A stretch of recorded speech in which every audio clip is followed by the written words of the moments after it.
পুরীতে হনুমানজিকে সোনার শিকল দিয়ে বেঁধে রাখা।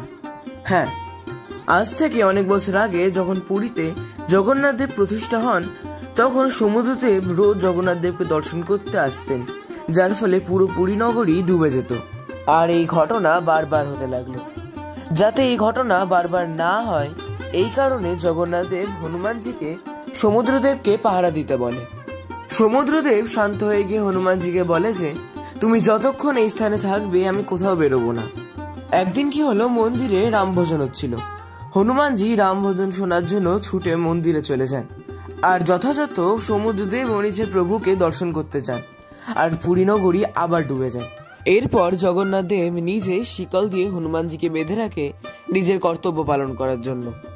কিন্তু তারপরেও সমুদ্রের আওয়াজ মন্দিরে যাওয়ার ফলে জগন্নাথ দেব বিশ্রাম নিতে পারেন না। যখন হনুমানজি এই কথা সমুদ্রদেবকে বলেন, তখন সমুদ্রদেব বলেন যে, এখানে আমার কিছু করার নেই, তুমি নিজের পিতা পবনদেবকে বলো। এই কথা যখন হনুমানজি নিজের পিতা পবনদেবকে জানায়, তখন পবনদেব বলেন যে, আজ থেকে আমি তাহলে মন্দিরের উল্টো দিকে চলাচল করব। আর এই কারণেই জগন্নাথ মন্দিরের পতাকা উল্টো দিশায় ওড়ে। জয় জগন্নাথ।